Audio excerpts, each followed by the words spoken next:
नमस्कार दोस्तों, बहुत बहुत स्वागत है आपका अपने चैनल स्टडी 92 पर। मेरा नाम अमरीश कुमार। दोस्तों, आज मैं आप लोगों के सामने श्वसन की प्रकार लेकर आया हूं। इसके पहले मैंने ऑलरेडी एक वीडियो बना रखा है श्वसन तंत्र के बारे में। दोस्तों, फर्स्ट वीडियो था श्वसन तंत्र, आज दूसरा वीडियो है यानी श्वसन के प्रकार। ठीक है दोस्तों, श्वसन को कितने चरणों में बांटा गया है उस बातों पर आज चर्चा करेंगे हम लोग। उसके बाद दोस्तों उससे कुछ महत्वपूर्ण टॉपिक्स हैं, कुछ महत्वपूर्ण प्रश्न और उत्तर है दोस्तों जो बार बार बोर्ड में रिपीट हो चुका है। तो दोस्तों चलिए हम वीडियो को स्टार्ट करते हैं। स्टार्ट करने से पहले एक बात आप लोगों को बता देता हूं दोस्तों कि अगर आप मेरे चैनल पे अभी हो या अभी अभी देख रहे हो या नए हो तो फटाफट इस चैनल को सब्सक्राइब करें, बेल आइकन को प्रेस करें ताकि हमारी आने वाली पहली नोटिफिकेशन आपके पास पहुंच सके। तो चलिए दोस्तों मैं बता दूं आप लोगों को श्वसन के कितने चरण होते हैं, कितने चरणों में बांटा गया है श्वसन को। तो याद रखिएगा, श्वसन को दो चरणों में बांटा गया है। पहला चरण क्या होता है दोस्तों, अवायवीय श्वसन, और दूसरा होता है दोस्तों अवायवीय श्वसन। इसे हम अवायवीय श्वसन को अनाक्षी श्वसन भी कहते हैं, अवायवीय श्वसन को हम आक्षी श्वसन भी कहते हैं। दोस्तों अवायवीय श्वसन को बोलने में थोड़ा सा डिफरेंट हो रहा हो तो उसे आप बोल सकते हैं कि अनाक्षी श्वसन, या अवायवीय श्वसन को बोलने में तकलीफ हो रहा है तो उसे बोल सकते हैं आक्षी श्वसन। ठीक है दोस्तों, तो चलते हैं हम कि वायवीय श्वसन या अनाक्षी श्वसन किसे कहते हैं। ठीक है, इसका डिफिनेशन मैंने छोटा सा लिखा है, शायद बुक में और अच्छा दिया हो, लेकिन यहां से मैंने कुछ महत्वपूर्ण तथ्य को निकाल कर ही मैंने यह परिभाषा लिखा है। ठीक है दोस्तों, तो देखिए यह श्वसन प्रक्रिया ऑक्सीजन की अनुपस्थिति में होती है। दोस्तों ऑक्सीजन की अनुपस्थिति यानी कि ऑक्सीजन नहीं रहने की अनुपस्थिति में क्या होता है, यह क्रिया होती है। जीवाणु और ईस्ट क्रिया में श्वसन करते हैं। इसमें कौन क्रिया करते हैं, जीवाणु और ईस्ट जो है वो क्या करते हैं, क्रिया करते हैं। इस प्रक्रिया में इथेनाइल अल्कोहल CO2 यानी कि कार्बन डाइऑक्साइड तथा ऊर्जा उत्पन्न होती है। ठीक है दोस्तों, इस प्रक्रिया में इथेनाइल अल्कोहल यानी कि CO2 कार्बन डाइऑक्साइड ऊर्जा उत्पन्न होती है, उसे ही अवायवीय श्वसन कहते हैं। दोस्तों आप क्लियर हो गए कि यह जो है प्रक्रिया ऑक्सीजन की अनुपस्थिति में होता है, जिसमें जीवाणु और ईस्ट श्वसन क्रिया करते हैं। इस प्रक्रिया में इथेनाइल अल्कोहल CO2 मिलकर ऊर्जा उत्पन्न करते हैं, यानी कि एटीपी उत्पन्न करते हैं, उसे ही हम क्या कहते हैं, अवायवीय श्वसन कहते हैं। उसके बाद दोस्तों दूसरा है वायवीय श्वसन या आक्षी श्वसन किसे कहते हैं। तो दोस्तों जानिए कि यह श्वसन प्रक्रिया में ऑक्सीजन की उपस्थिति में, दोस्तों उपस्थिति यानी कि यह जो अनाक्षी श्वसन जो है इसमें ऑक्सीजन की क्या होनी चाहिए, उपस्थिति होनी चाहिए। उपस्थिति में पायरुवेट का पूर्ण विखंडन होता है, यानी किसका विखंडन होता है, पायरुवेट का होता है पूर्ण विखंडन होता है, एवं क्रिया का माइटोकांड्रिया में होती है। यह क्रिया कहां उत्पन्न होती है, तो माइक्रोकांड्रिया में उत्पन्न होती है। यह क्रिया शुरू होती है वहीं से, और पायरुवेट क्या होता है, विखंडन होता है, तो माइक्रोकांड्रिया में क्या होती है, यह क्रिया उत्पन्न हो जाती है। तो दोस्तों हम समझ लिए कि अवायवीय श्वसन अवायवीय श्वसन क्या है। अब दोस्तों मैं आप लोगों को बता देता हूं कि वायवीय श्वसन और अवायवीय श्वसन में अंतर को कैसे स्पष्ट करिएगा। एकदम शॉर्ट तरीका से मैं आप लोगों को बता देता हूं, आप बिल्कुल घबराइएगा मत, एकदम बिल्कुल छोटा है, मैं आप लोगों को चलिए बताता हूं। ठीक है, हाँ तो चलिए दोस्तों फिर हम आगे आ गए हैं वायवीय श्वसन और अवायवीय श्वसन में अंतर को लेकर आया हूं, जिसे हम बोलते हैं अनाक्षी श्वसन, अवायवीय श्वसन को बोलते हैं आक्षी श्वसन। ठीक है दोस्तों, तो चलिए हम चलते हैं। पहला नंबर है यह श्वसन ऑक्सीजन की अनुपस्थिति में होता है। याद रखिएगा कि अनाक्षी श्वसन में कि यह श्वसन ऑक्सीजन के अनुपस्थिति में होता है। किसके अनुपस्थिति में होता है, ऑक्सीजन के अनुपस्थिति में होता है। लेकिन आक्षी श्वसन जो है वो ऑक्सीजन की उपस्थिति में होता है। क्लियर हो गए आप कि अवायवीय श्वसन जो है वह ऑक्सीजन की अनुपस्थिति में होता है, अवायवीय श्वसन जो है ऑक्सीजन की उपस्थिति में होता है। क्लियर। उसके बाद अवायवीय श्वसन में इसमें श्वसन की पूरी क्रिया कोशिका द्रव में होता है।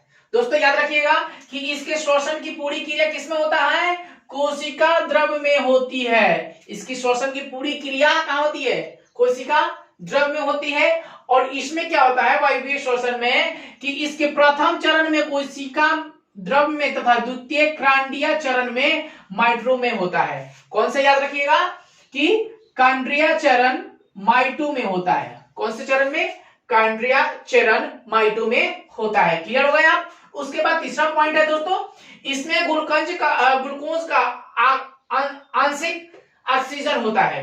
दोस्तों इसमें ग्लूकोज का आंशिक ऑक्सीजन होता है और इसमें दोस्तों क्या होता है कि ग्लूकोज को ऑक्सीजन के पश्चात होता है। देखिए इसमें आंशिक जो लिखा है, आंशिक ऑक्सीजन से होता है ग्लूकोज, और इसमें होता है कि ऑक्सीजन के पश्चात होता है। ठीक है, क्लियर हो गया? उसके बाद चौथा पॉइंट है, यह ऑक्सीकरण के पश्चात पायरुवेट, इथेनॉल या लैक्टिक अम्ल का निर्माण करता है तथा CO2 निकालता है। ठीक है दोस्तों, लैक्टिक अम्ल क्या होता है जानते हैं? लैक्टिक अम्ल क्या होता है चलिए हम बताएंगे, थोड़ा सा आगे चलते हैं। तो इथेनॉल लैक्टिक अम्ल का निर्माण करता है तथा CO2 निकलता है। ठीक है, उसके बाद इसमें ग्लूकोज ऑक्सीजन के पश्चात कार्बन डाइऑक्साइड जल का निर्माण करता है। दोस्तों याद रखिएगा कि अवायवीय श्वसन में लैक्टिक अम्ल का निर्माण करता है और CO2 निकालता है। उसके बाद इसमें क्या होता है, अवायवीय श्वसन में किया कार्बन डाइऑक्साइड तथा जल का निर्माण करता है। क्लियर हो गए? उसके बाद है इसमें पांचवा पॉइंट है, इसमें कम ऊर्जा मुक्त होती है। अवायवीय श्वसन में इसमें कम ऊर्जा मुक्त होती है और पांचवा में है इसमें अधिक ऊर्जा मुक्त होती है। ठीक है दोस्तों, तो चलिए फिर हम आगे की ओर चलते हैं थोड़ा। हाँ तो दोस्तों आगे की ओर चलते हैं, अवायवीय श्वसन के बारे में जान लेते हैं, जिससे आपको एक और चीज बता देता हूं कि ग्लूकोज के विभिन्न विखंडन पथ के बारे में जानकारी आपको दूंगा, जो बहुत ज्यादा इंपॉर्टेंट है। बार बार बोर्ड में वो पूछता है, 5 नंबर का प्रश्न आते हैं चित्र सहित बनाने के लिए और उसकी व्याख्या करने के लिए। ठीक है, तो हम जान लेते हैं सबसे पहले कि यह श्वसन कार्बन का प्रथम चरण है, जिसके अंतर्गत ग्लूकोज 6 कार्बन वाले अणु का आंशिक विखंडन ऑक्सीजन की अनुपस्थिति में होता है। कितने अणु का विखंडन होता है दोस्तों? तो याद रखिएगा 6 कार्बन वाले अणु का आंशिक विखंडन होता है। ठीक है, उसके बाद क्रिया द्वारा एक अणु ग्लूकोज से 2 अणु पायरुवेट 3 कार्बन वाले अणु का निर्माण होता है। कितने अणु का निर्माण होता है? तो 3 कार्बन वाले अणु का निर्माण होता है। यह प्रक्रिया कोशिका द्रव में होता है। तो चलिए हम चलते हैं आगे ग्लूकोज के विखंडन पथ की ओर। तो सबसे पहले हाँ तो चलिए देखिए ग्लूकोज के विभिन्न विखंडन पथ। तो विभिन्न विखंडन पथ के बारे में नहीं जाने कितने पथ होते हैं? देखिए इसका 3 विखंडन पथ है। ठीक है दोस्तों, कितने हैं? 3 विखंडन पथ है। ठीक है, देखिए ग्लूकोज जो है, ग्लूकोज क्या होता है कि विभिन्न चरणों में टूटता है। ठीक है, क्या होता है? विभिन्न चरण में टूटता है। विभिन्न चरणों में क्या होता है? ग्लूकोज जो है वो टूटता है और टूटने के बाद कहां जाता है? तो कहां जाता है याद रखे हैं आप? कोशिका द्रव में जाता है। कहां जाता है? कोशिका द्रव में। कहां जाता है दोस्तों? कोशिका द्रव में। ग्लूकोज विभिन्न पथ में चरणों में क्या होता है? टूटता है। टूटने के बाद कहा जाता है? तो कोशिका द्रव में जाता है। और कोशिका द्रव में जाने के बाद क्या होता है? तो पायरुवेट प्लस एटीपी यानी कि ऊर्जा का निर्माण होता है। समझ लीजिए कि कोशिका द्रव में पहुंचने के बाद पायरुवेट या एटीपी या बोल सकते हैं ऊर्जा के रूप में, ऊर्जा कौन से ऊर्जा? तो जैव ऊर्जा के रूप में परिवर्तित होता है। उसके बाद पायरुवेट जो और एटीपी विखंडन होता है तो कहां कहां क्या जाता है? तो इसके बारे में हम जान लेते हैं थोड़ा सा कि देखिए यहां पहला चरण जो है, यह जो है यहां से आया, यानी कि ऑक्सीजन की अनुपस्थिति में पहला क्या होता है?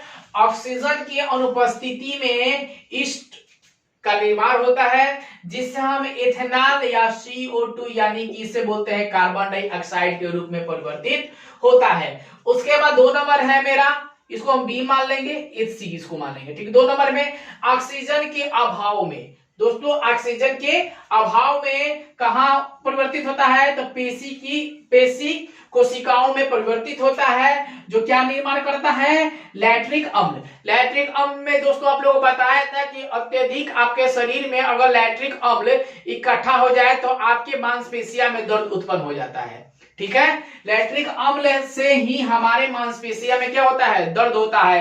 अगर आप एकाएक बहुत तेज से दौड़ रहे हैं, दौड़ते दौड़ते आप रुक जाते हैं, तो रुकने के बाद लैक्टिक अम्ल जो होता है वो क्या होता है? जमने लगता है, जिसके कारण हमारे मांसपेशियों में दर्द उत्पन्न होता है। तो लैक्टिक अम्ल के बारे में आप समझ लीजिए। उसके बाद सी नंबर में हम आते हैं कि ऑक्सीजन की अनुपस्थिति में, ऑक्सीजन के अनुपस्थिति में कहा क्या होता है, माइक्रोकांडिया में परिवर्तित होता है और यह हमें क्या देता है, CO2 H2O प्लस में क्या देता है, ऊर्जा यानी कार्बन डाइऑक्साइड, जल और ऊर्जा यानी ATP का हमें प्राप्त करता है। तो यह ग्लूकोज के विखंडन की सारी प्रक्रिया को हम समझ लिए। अब दोस्तों हम जानते हैं कि इसके जो 3 चरण हैं वो कौन कौन से चरण हैं, इसके बारे में आप लोगों को बता दूं कि पहला मैं आप लोगों को यहाँ बताया था कि ऑक्सीजन की अनुपस्थिति में ईस्ट यानी एथेनॉल CO2 के बारे में, तो जान लीजिए कि पायरुवेट ऑक्सीजन की अनुपस्थिति में एथेनॉल एवं कार्बन डाइऑक्साइड में परिवर्तित होता है। ठीक है, फिर 2 नंबर हम जानेंगे कि ऑक्सीजन, इसको आप स्क्रीनशॉट ले लीजिए, आप इसको स्क्रीनशॉट ले लीजिए और ऐसे जरूर तैयारी करिएगा। तो चलिए 2 नंबर बताते हैं, ऑक्सीजन के अभाव में हमारी पेशियों में पायरुवेट से लैक्टिक अम्ल का निर्माण होता है। अगर ज्यादा लैक्टिक अम्ल हमारे शरीर में मौजूद हो जाए तो हमारे मांसपेशियों में क्या होता है, दर्द उत्पन्न होता है, मैं आप लोगों को बताया। उसके बाद तीसरा पॉइंट क्या है दोस्तों कि ऑक्सीजन की अनुपस्थिति में पायरुवेट का पूर्ण ऑक्सीजन ऑक्सीकरण होता है एवं कार्बन डाइऑक्साइड जल का निर्माण होता है, यानी कार्बन डाइऑक्साइड और जल का क्या होता है कि निर्माण होता है। दोस्तों अगर मेरी वीडियो अच्छी लगी हो तो एक लाइक बटन को दबाइएगा और ज्यादा से ज्यादा अपने दोस्तों में शेयर करिएगा। इतना ही आज के लिए, धन्यवाद दोस्तों।